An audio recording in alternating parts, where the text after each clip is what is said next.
everybody, welcome to Leon's Chainsaw Parts and Repair. I'm a homelight guy. By now, if you've watched any of my videos, you know that. But I'll work on just about anything, and today we're looking at a Timber Bear McCulloch 3.7 cubic inch, right at 60 cc's, if I remember correctly.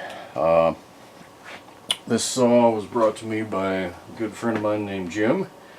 It's being repaired for a friend of his.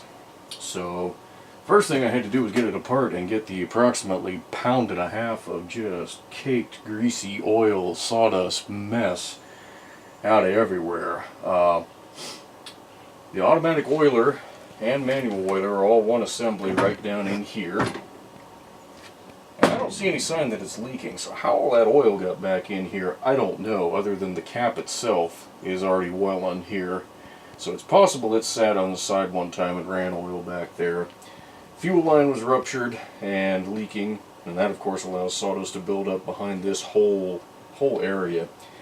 Basically, you want to get that stuff out of your engine. Don't want to let it build up, because you can't get enough airflow through the fins on the cylinder to cool it if all that garbage is there.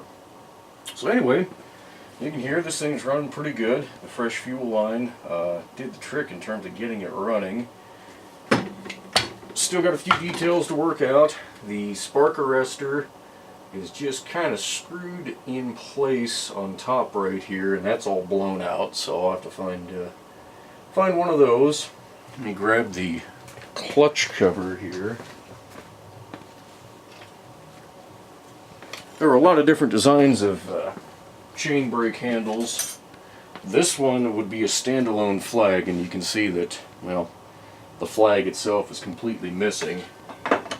But the way it would go, just across here. So, find one of those. The bar has some pretty good wear on the rails in terms of just eating down in. They need to be closed and ground, so I'll do all that.